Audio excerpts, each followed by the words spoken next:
I want to thank you all for joining today's webinar, PVWatts, New Tips and Tricks for the Latest Update. We'll give folks a few more minutes to log on, so while we wait, I will go over a few logistics. I want to mention that this webinar will be recorded, and everyone today is on listen-only mode. You have two options for how you can hear today's webinar. In the upper right corner of your screen, there's a box that says Audio Mode. This will allow you to choose whether or not you want to listen to the webinar through your computer speakers or a telephone.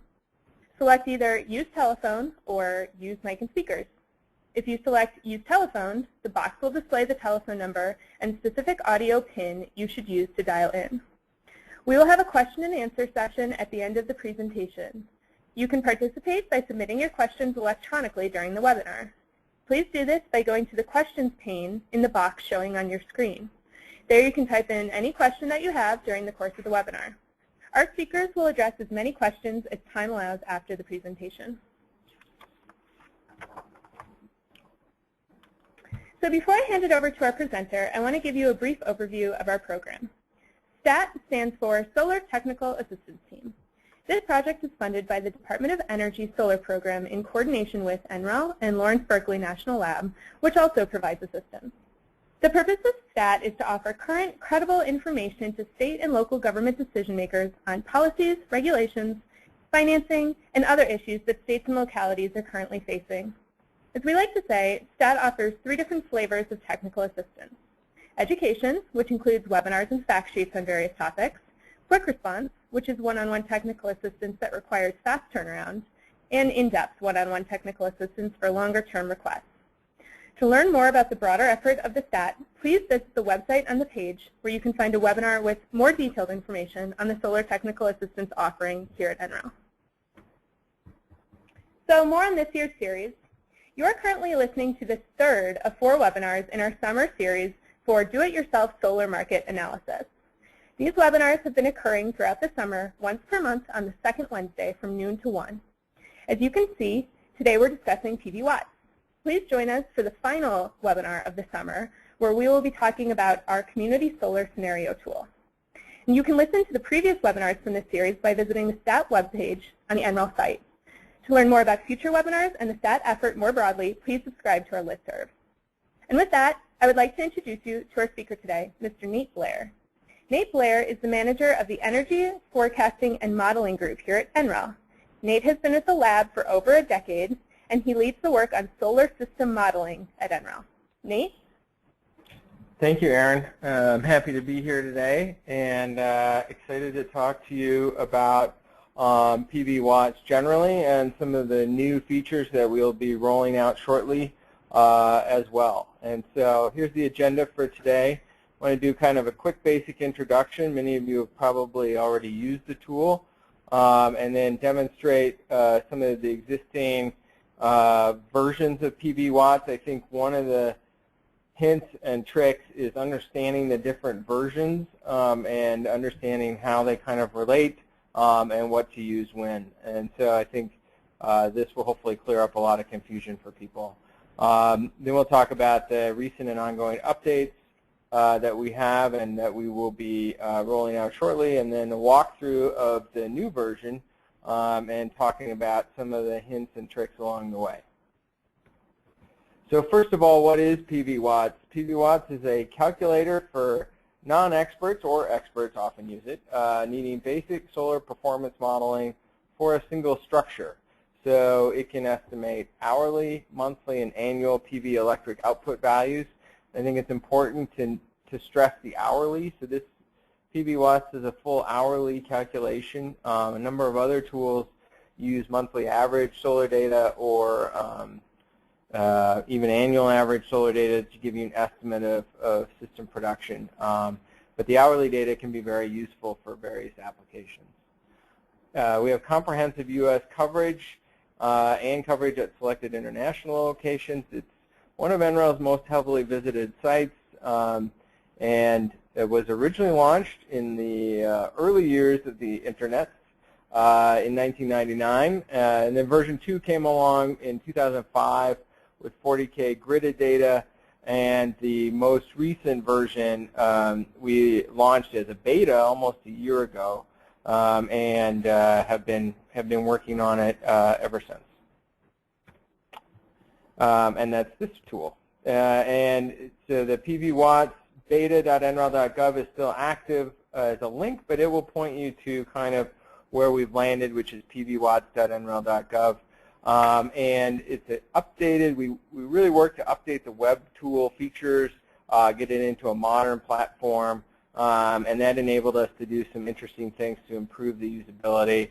Still maintains the goal of providing quick, accurate answers with minimal inputs.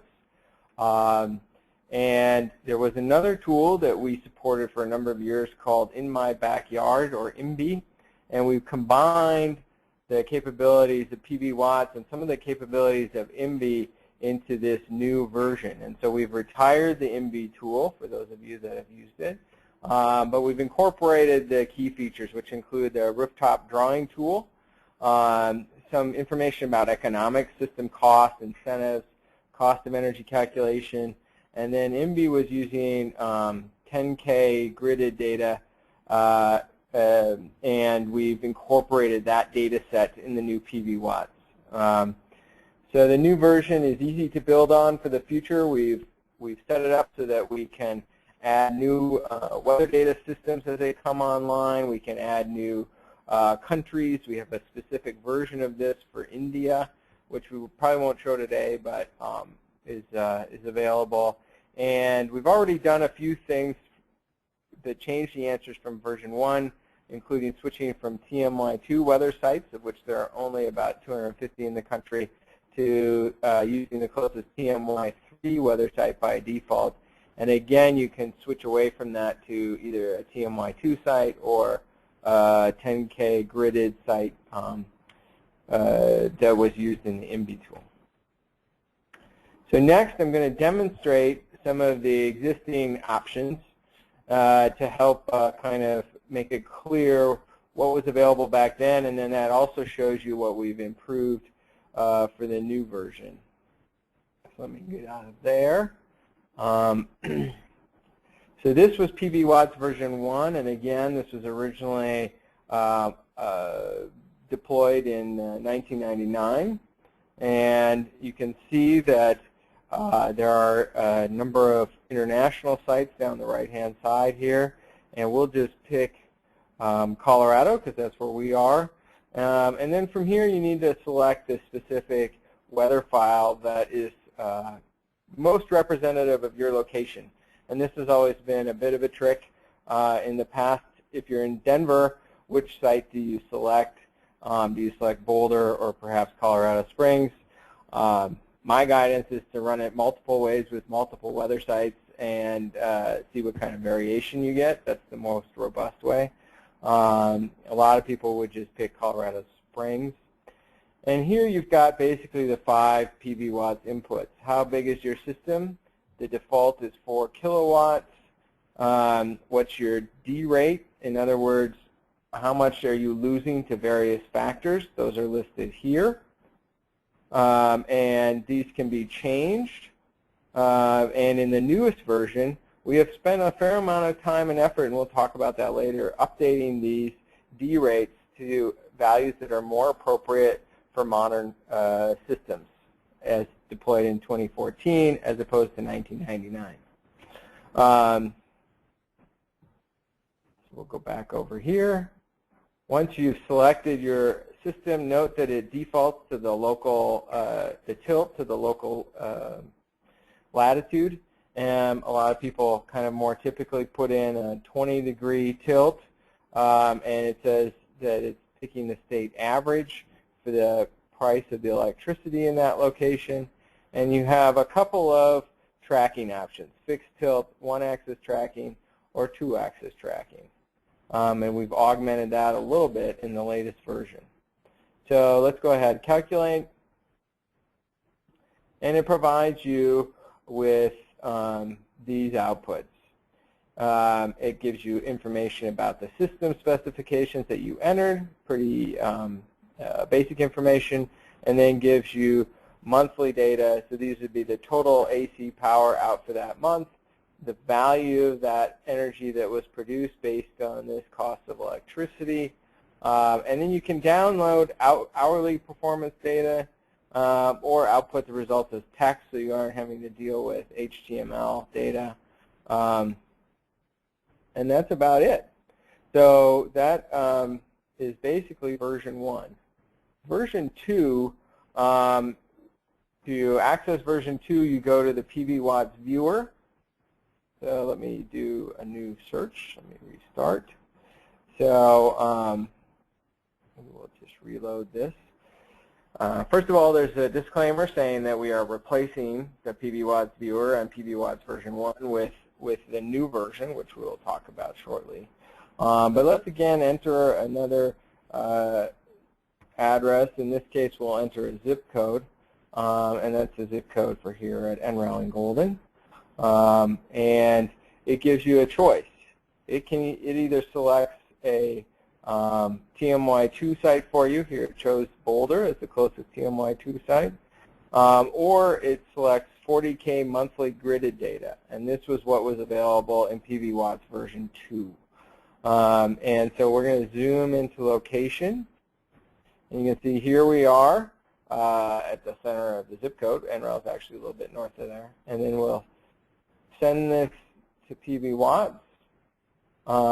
And here you can see we're back at a very similar looking field. Note that it doesn't have a specific location. It has a grid cell indicated by the latitude and the longitude up here. And again, we have the same sort of options. And again, we get the same type of results.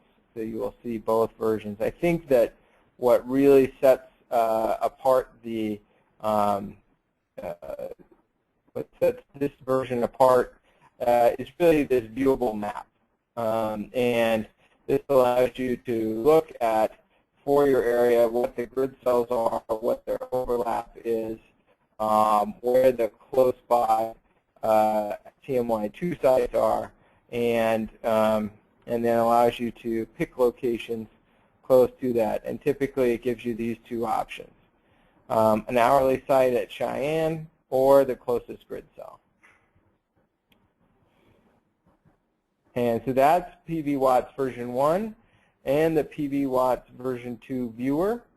Note that in the PVWatts viewer, you can also select a large number of international sites as well.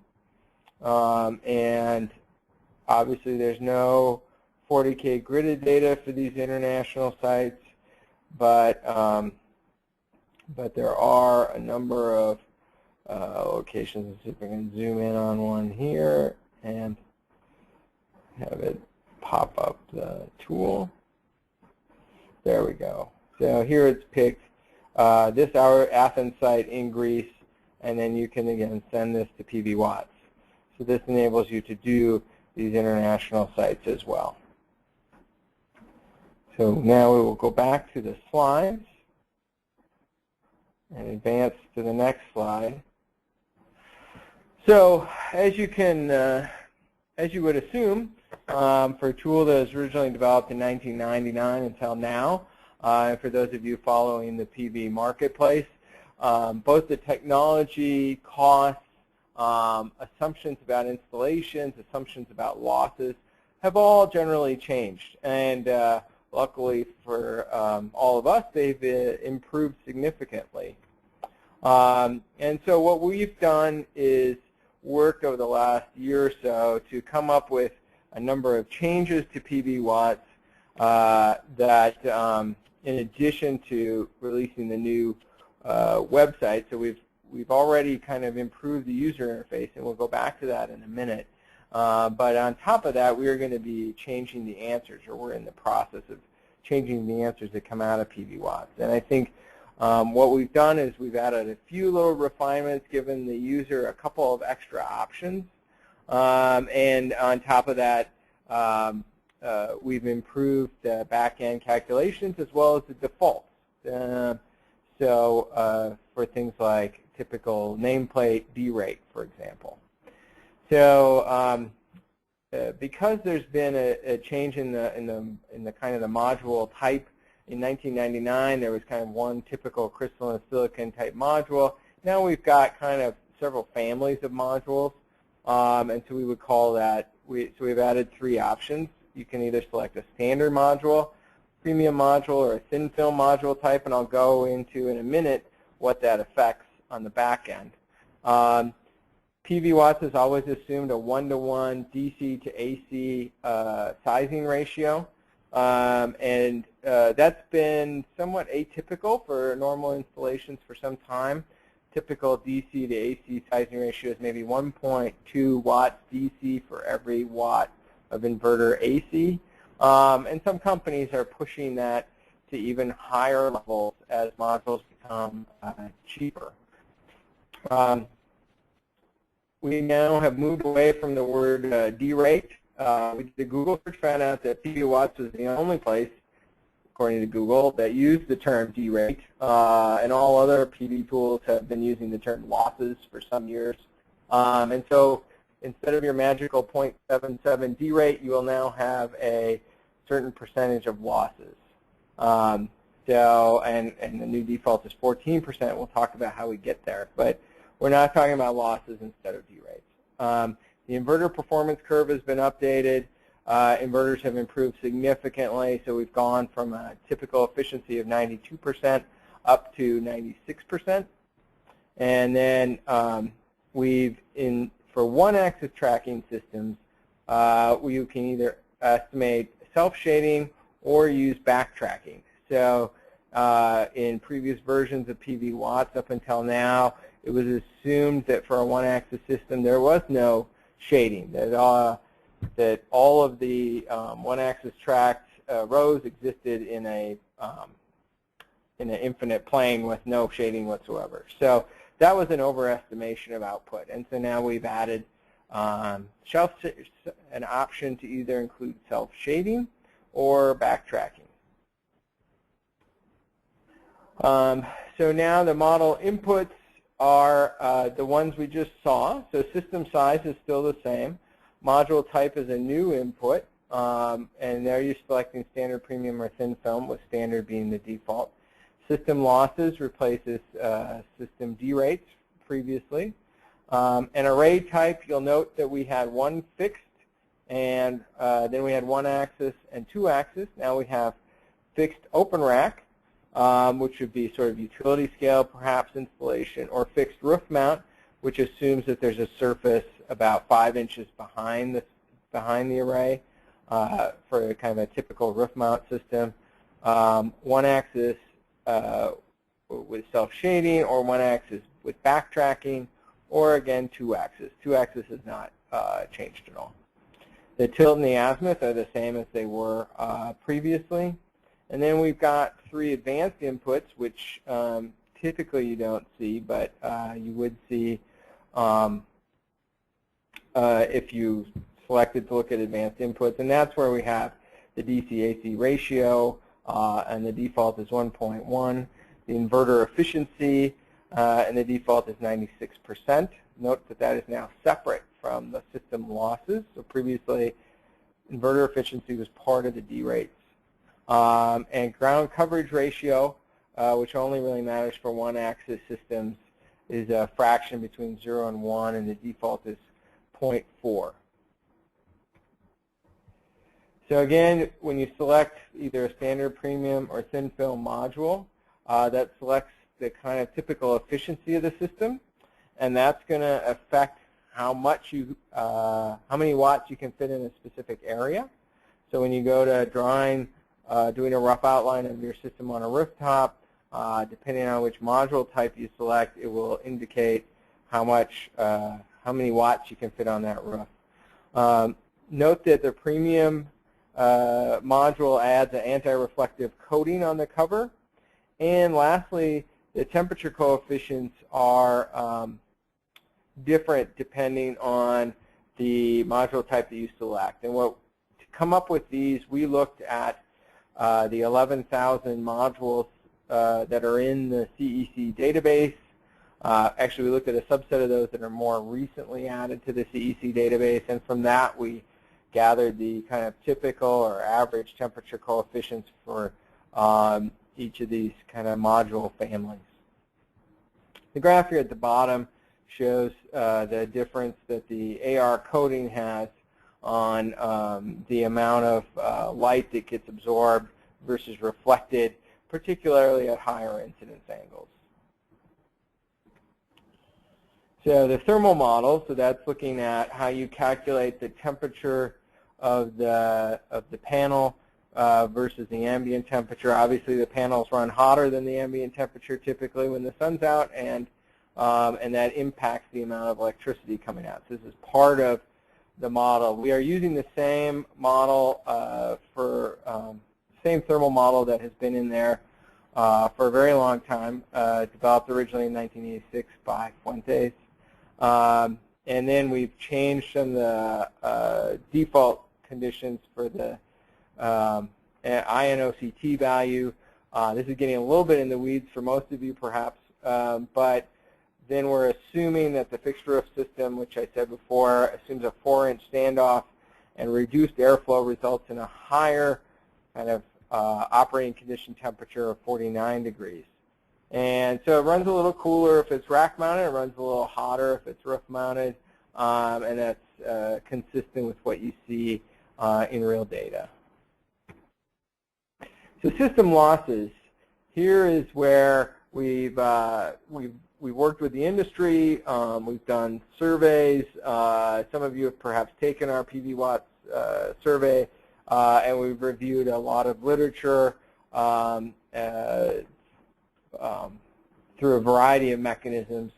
And so we've reduced, we've created a couple of new categories, specifically light-induced degradation, and we've kind of removed the inverter loss category, which is handled separately now. And we used to have shading. Oh, I'm sorry. The other one we added was snow, which is set at a default of 0. It used to be soiling and snow were together as a single D rate. And so we've come up with these new values. Mismatch, wiring, connections are all the same. Age defaults to 0, so you're assuming this will be the output in the first year of production. I think the key ones that have really changed are soiling, shading, and nameplate rating. So we've decreased that from 5% loss to a 1% loss, for example. So the new version is about 7% higher than the default of 0.77 that has been around. And we're getting energy production values typically about 8 or 9% higher due to the revised inverter performance curve as well as the reduction in losses. So this is reflective of the fact that systems going in today are typically better designed. We've got a better handle on some of these losses, and the panels and the inverters are performing significantly better.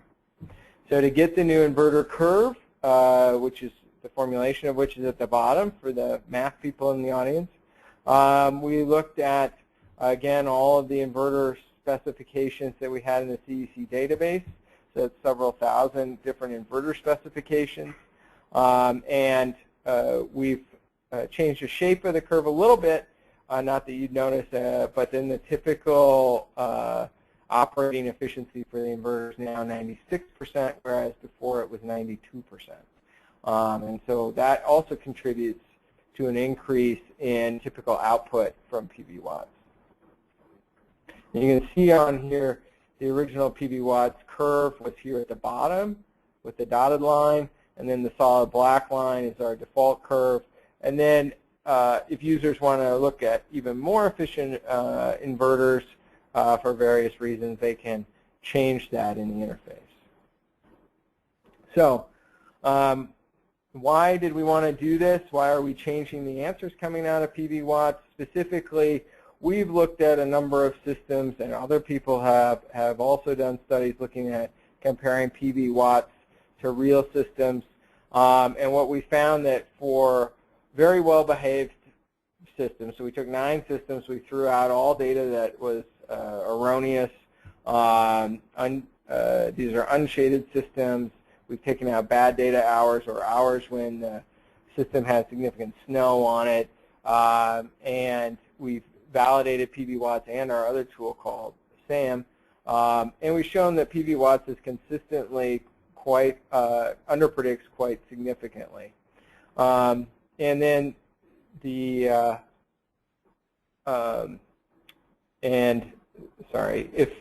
so we've increased it. I think that what we've found is that while we are not opposed to being conservative in our outputs, we certainly don't want to be significantly inaccurate, and so we've increased the output.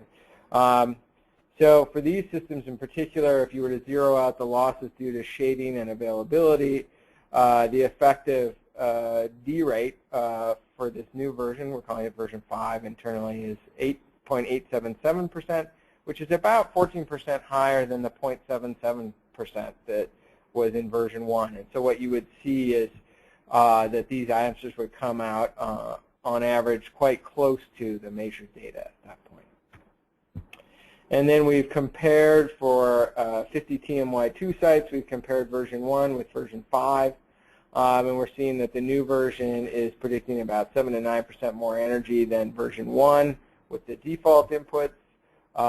And while 1-axis tracking predicts only about 5% more than the old version, and that's because self-shading and backtracking reduces that number. And so both of those, we think, are significantly closer to reality for new systems being installed.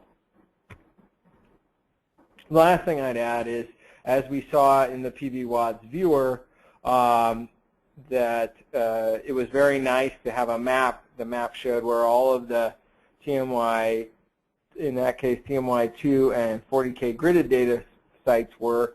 We will now be adding a map. It's not actually in the release version yet, but there is a map in which you can see the TMY3 file that was selected, and or you can select a nearby TMY2 file, a different TMY3 file, a nearby international file, or a 10-kilometer gridded cell of data that we've worked with Clean Power Research and their Solar Anywhere product to provide. So general deployment plan, the coding is essentially complete. We're doing a few bugs. We're currently doing final internal and external reviews. We've shared this with a number of industry partners, and the reviews are positive about these changes. We will hopefully this month update the website and web services for pvwatts.nrel.gov.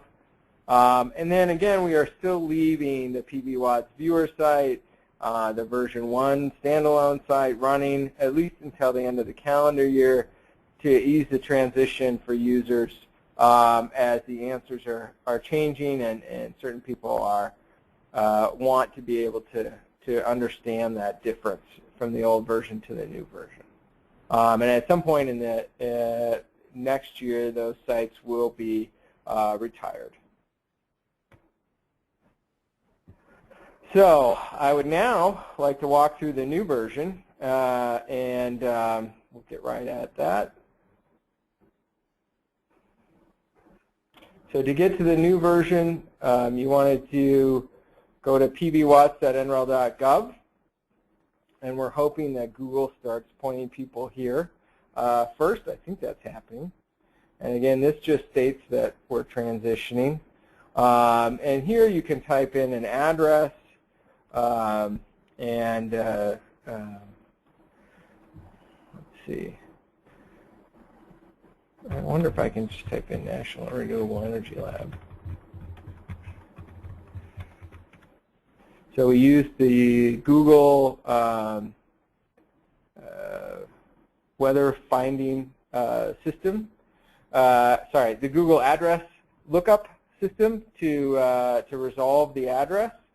You can also type in any address you want and or just a zip code, and it will point you to the center of that location. Here, if you click change, you can see where you can change TMY2 to TMY, or TMY3 to the closest TMY2, or the closest Solar Anywhere grid cell.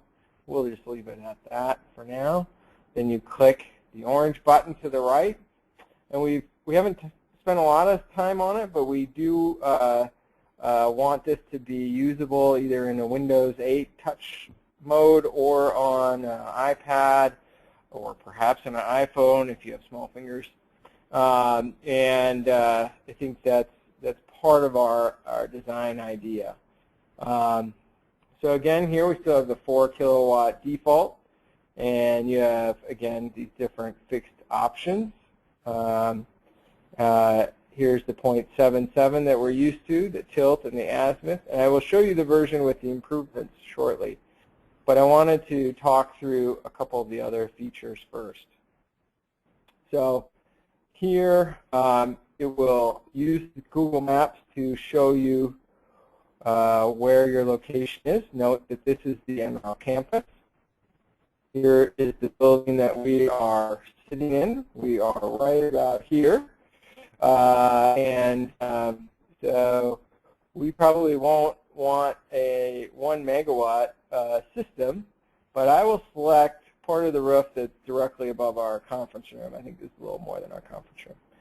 But that produces a system of about 43 kilowatts for typical a high module efficiency or premium module efficiency. As you see, as we're changing those, the amount of kilowatts that fit within this box are changing. And so we'll go back to typical. I think my guess is these are more of a high-end system here at NREL. I would say we get a lot of questions about this particular feature. This feature is meant to be an approximation of the amount of array that you can fit on your roof. It assumes that the panels are all flat. So if you have a tilted roof, it doesn't account for the tilt. It also assumes all the modules are right up next to each other, which, if you ask an installer, is not how they install it. And so, the actual area that you would take up is a function of a number of issues. There's no easy way in here to avoid HVAC units or chimneys or those kinds of things coming out of the roof as well. But the idea here is to help you, as likely a solar beginner, to understand, is this a 50 kilowatt roof or a 5 kilowatt roof, or can I put 15 kilowatts on my house, or where am I likely to fall? And so that's its function. It also helps if you aren't sure if Google found the right address for you, but in this case it's good. As we cruise down, we're looking at some of the other things that were added in the original INBI tool, and we've added here, including some additional economics. So you can pick, is this a commercial building or is it a residential building? Note that both of these default values change depending on what you've selected. So we'll pick commercial, and the average price here, and this is based on basically EIA data for the local utility at the point that you've selected. And this initial cost is based on a publication done here at NREL by Dave Feldman. Costs are very local in reality, and costs are also changing significantly in the PV industry, and so likely your costs are different than $2.60 a watt. But then we allow you to include some other incentives based on the Desire website. Now, the Desire website has been on hiatus for a while, and we'll be back online hopefully in August of, it should be 2014. Oh, no, I'm sorry. They were last updated in August of 2013. So they hopefully be back online in August of 2014. But for sure you will get the 30% investment tax credit, and you may get some amount of utility incentives as well. So those are selectable by default. None of those are turned on. And then you go to the results page, and you will see from version 1 that this table looks very familiar. We have tried to be consistent with version 1 in that regard. Again, here's the system information at the bottom. And then here you can download the monthly results to a Excel, CSV file, the hourly results, or click here to find a local installer. And what this does is just do a Google search, solar installers near, and then it uses the address. It happens to be that I typed in the name of NREL for the address. But and so those are a couple of the key features. The other thing I wanted to point out is here you can print the results, and you will see a nicely printed PDF. A lot of people use this to put in with their proposals to their clients that are considering solar. All right, let me cancel that. Uh-oh. I think I canceled all the way back to the beginning. We'll just quickly move ahead. Nice.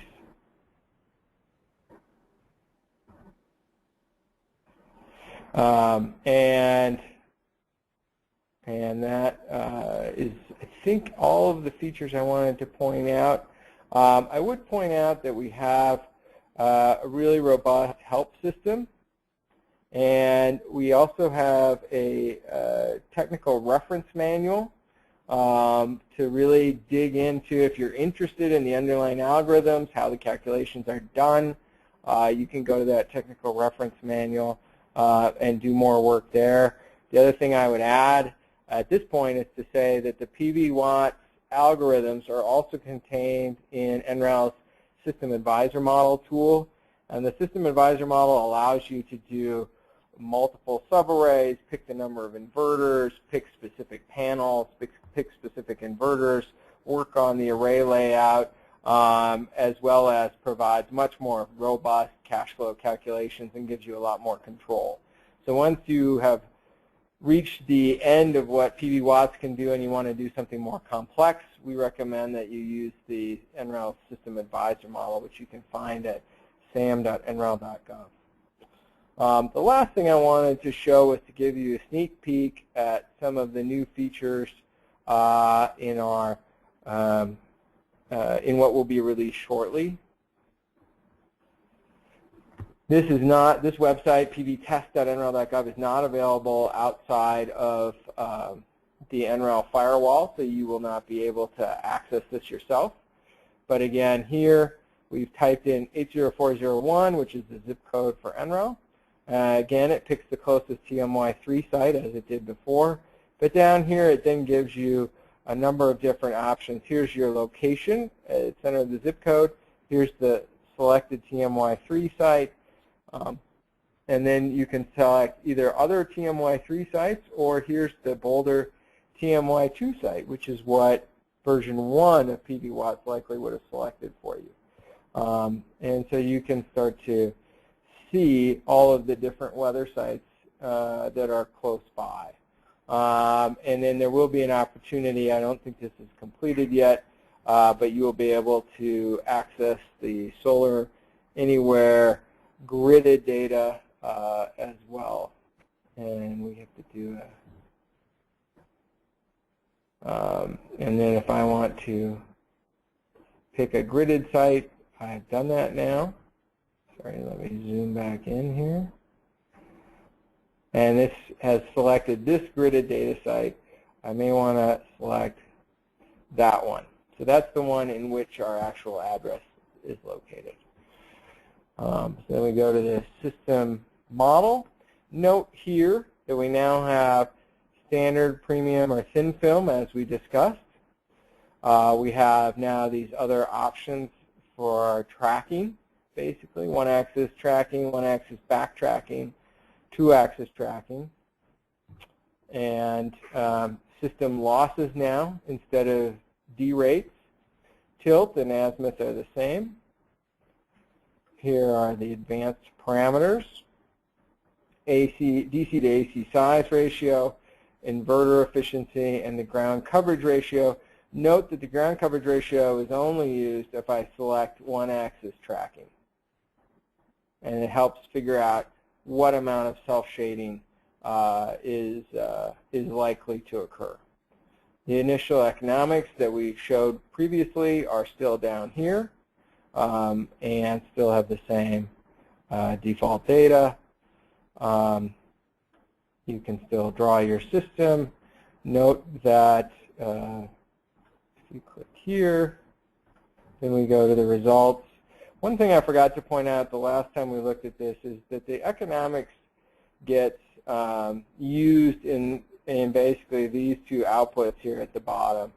So electricity being purchased from the utility, the average for that utility is 7 cents. And then the cost of electricity generated by the system that you selected is 11 cents. And so that gives you some idea of the cost effectiveness of the system. Now, a majority of systems are now being sold as third-party owned systems. So you've likely heard of SolarCity, Sunrun, and others that are owning the system that you put on your home, and you've either signed a lease or a PPA agreement with them. And they can do deals that make sense for you as the building owner without necessarily seemingly being cost effective on an LCOE basis. So they have different financial metrics or financial options, different tax issues, etc. And so I wouldn't use this as a particular guide, but again, as with much of PVWatts, we're hoping to provide you with some ballpark estimates of the results. And again, all of this uses a typical year of data, and so the actual output for any specific year could be higher or lower than the results that you see here. So I think with that, we will take some questions.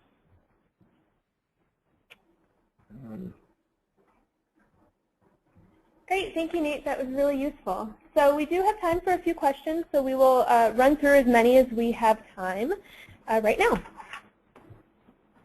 So we'll start with one of the more basic questions I think that might help address some future questions. What does TMY stand for? Oh, good question. So TMY stands for typical meteorological year. Yeah, we should cover that in the slides. But basically, we have for various locations around the country 15 years or 20 years or sometimes up to 50 years of actual hourly data. And from all of that historical record, we select the most, we calculate some metrics. So for January, the average amount of solar is 4 kilowatt hours or 4 kilowatts per meter squared per day. And so then you say, well, which actual January from that 30-year record is closest to those average metrics? And so you select an actual January. So it might be January of 1974, and then that gets stitched together with February of 1985, and then March of 82. And that way you get variability within the days, and you can get 3 cloudy days in a row. But on average, those values for the year will lead you to kind of a typical or average output. Great, thank you. So the next question, in the same vein, some of the locations in the new model appear to use TMY2 data, and some appear to use TMY3 data. What are the major differences between them, and is TMY2 data as accurate as TMY3 data?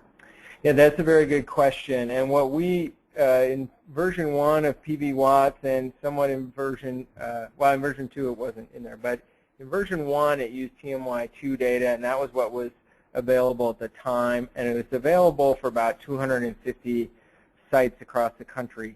TMY3 data came out, I think, in 1995, roughly, and there are about 1,400 sites in total and just over 1,000 sites on the continental United States. And so I think that the major difference for most people is that there's likely to be a TMY3 site close to them.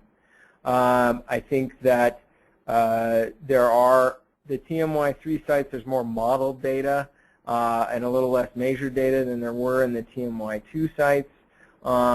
So the and there can be for every site where there's a TMY2 file, there's also a TMY3 file. So they are redundant at all of those sites, and in addition, there are many more TMY3 sites. And they can be different, significantly different, multiple percentage points annually, and it's not always clear, frankly, which one is the best one to use. We have decided to use TMY3 as the default data set for the new version of PVWatts. We've included TMY2, one for backwards compatibility with version 1, but also because there are situations where installers or people in the industry know that the systems they've installed match better to the TMY2 site for the, or file for that location. Great, thanks. So the next question is, does PVWatts work outside of the United States? And the specific locations that have been asked about are South America and Asia. Yes, it does work outside of the United States where we have hourly data.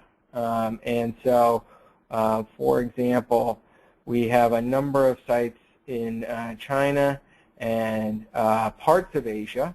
We do not have a lot of sites in Indonesia and Philippines, etc. So it kind of depends a little bit on that. We have a number of sites in Europe, and then we have a number of sites that you can see here in South America. Note that we don't have really any sites in Mexico, and I think that's a hole. We do have a number of sites in Hawaii, Alaska, Canada, and one other thing I'll show quickly is if you go to pvwatts.nrel.gov/India, it comes up with our Indian branded site, but India-specific site, and you can type in an address here. I think that works. I don't have any actual addresses in India, but then it selects there's a gridded data set specifically built for India. So when we're actually in conversations about another African country right now, trying to get hourly data sets that are typical, and that's usually the holdup in terms of adding new locations. Where do we have data? Where is that data in a good field, in a good format, is relatively high quality data. There are a number of data sets out there that are of low quality to the point that we have decided not to include them. Great, thanks. So what does 40K gridded site mean for those of us without a technical background? Right, so in PVWatts version 2, they created a gridded data set. And let me go back to the viewer. If I zoom in a little bit, you can start to see this 40-kilometer grid. So you can see, and then they've colored it based on kind of typical annual solar values for that 40K grid. So that was done at one point, and they used a modeled output of monthly data and then combined that with hourly data and created an hourly data set for each of these 40-kilometer grid cells. So when I say 40K, it means it's 40 kilometers on one side of the grid and 40 kilometers on the other side of the grid, so it's a square. And now we have a new gridded data set that's 10 kilometers on a side by 10 kilometers on a side. And that's based, the new one in particular is based on satellite data, satellite imagery, that gets a lot of fancy physics and image processing applied to it to tell you how much solar then hits the ground during that particular image. So we've decided to not include the historical 40-kilometer gridded data set. Instead, we have included the 10-kilometer gridded data set.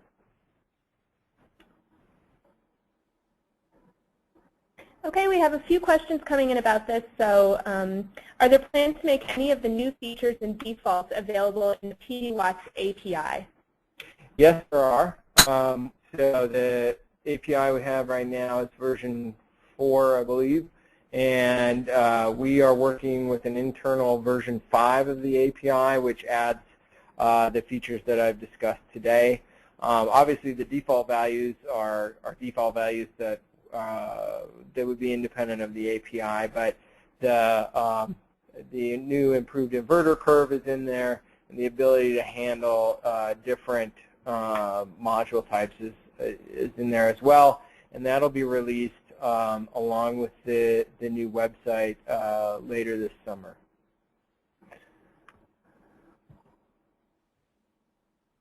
Yeah, so there's a question about average cost of electricity, and that's basically based on EIA data. We work with a data provider called Ventex to get that data, and they've put it into a format and done some quality control over the raw data that's provided by the U.S. Energy Information Agency. Based on, and that data is really calculated based on total kilowatt hours sold in the residential market for a particular utility and the total revenue from the residential market for a particular utility. So it's a fairly simple calculation. It doesn't include complex utility rates and so forth. Great, thanks. We have a few questions. Can you please tell us what backtracking is? Oh, backtracking, that's a good question. So I usually use my hands to demonstrate this, so it's a little harder on a webinar, but basically if you've seen a one-axis tracking system, there's typically a lot of parallel panels, and in the morning they're all tilted so they face the sunrise, and then they track across during the day, and as the sun sets they're all pointed towards the west. And as the sun goes down in the west, eventually the set of panels in the front starts to shade all the other rows of panels. And so what backtracking, the concept of backtracking is that maybe it's better to not try to point directly at the sun as you would all day long, but point a little more back towards the sky and not follow the sun as it sets, point back towards the sky.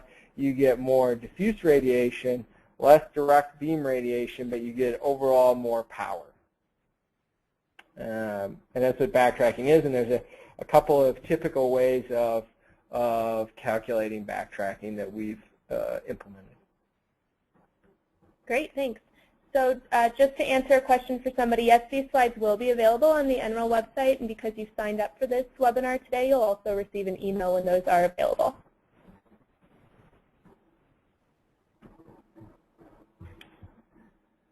Is there a possibility of marrying PVWatts with local LiDAR data? It's a great question, and I think 3D data that's free and public for all buildings in the country is something that I dream about on a regular basis.